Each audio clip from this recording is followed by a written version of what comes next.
Welcome to The Explainer. Today, we're digging into a really powerful secret from the world of thermodynamics. We're talking about the key to perfect efficiency. It's an idea that completely redefines what it means to get the most work out of any system. So let's just dive right in with a question. Say you have an expanding gas, right? How do you squeeze every last drop of work out of it? I mean, the absolute maximum. The answer, well, it seems like it should be simple, but it actually reveals something really fundamental about how energy works in the first place. Okay, so before we can even think about maximum work, we've got to be on the same page about what work even is in this context. And really, it all boils down to a simple push.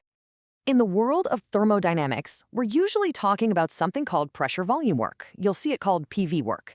All it is the energy you get when a gas expands and shoves against some kind of external force. Like a piston in your car's engine getting slammed by exploding gas. That's PV work, right there. And to make this whole thing super clear, let's use an analogy that we're going to stick with for this whole explainer. Picture an arm wrestling match. Your arm, that's the expanding gas. It's full of energy, ready to go. And that force you're pushing against, well, that's your opponent. All right, now here's where things get really interesting. The amount of work you actually do is totally tied to how strong your opponent is. But what's that relationship look like? Let's dig in. Okay, let's set up two extreme scenarios. First, imagine your arm wrestling nobody, an empty chair. This is like the gas expanding into a total vacuum. Then, in scenario 2, you've got a real opponent, someone actually pushing back. And check this out. This is the first kind of weird takeaway. If you have no opponent, you do exactly zero work. Your arm just slams down on the table. All that energy just wasted. It's only when you're pushing against some kind of resistance that you're actually doing real, measurable work. So that leads us to the big puzzle, right? If pushing against something is better than pushing against nothing, does that mean a tougher opponent is always better? Like, to get the most work done, should you find the strongest person in the room to arm wrestle? Well, the answer isn't a simple yes. It's way more subtle than that. It's all about finding this perfect, almost impossible balance between your push and their pushback. So let's get to it. The key thing is, yes, to get the absolute maximum work, you do want the opposing force to be as strong as it can possibly be. You want that champion arm wrestler across the table from you. But, and this is the huge catch, if your opponent is even an ounce stronger than you, you lose. Game over. The gas doesn't expand, it gets squeezed, work isn't done by the system anymore, it's done on the system, the whole thing goes in reverse. So, the perfect scenario, the way to get maximum work is to have an opponent who is your exact twin in strength. At every single moment of the match, they are perfectly matched to you. But they're always just an infinitesimally, a ridiculously tiny bit weaker.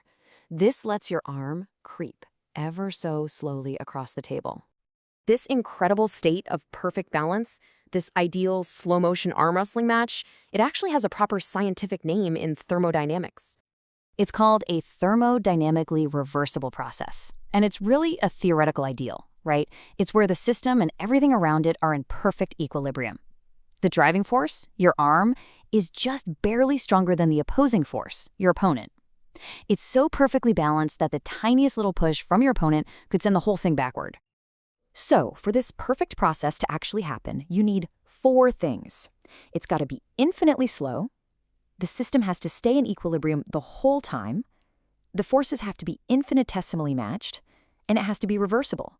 I mean, this is basically the blueprint for getting energy out with absolute, flawless efficiency. Okay, so this all sounds great in theory, but how do we actually calculate it? Well, scientists took this really elegant idea and turned it into a seriously powerful formula. It's a tool that lets us calculate this perfect efficiency. And there it is. Now don't worry, we'll break it down. But for a perfect gas at a steady temperature, this is the magic formula.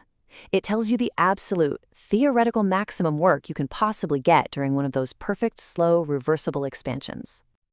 I know, equations can look a little intense, but let's just peek under the hood real quick.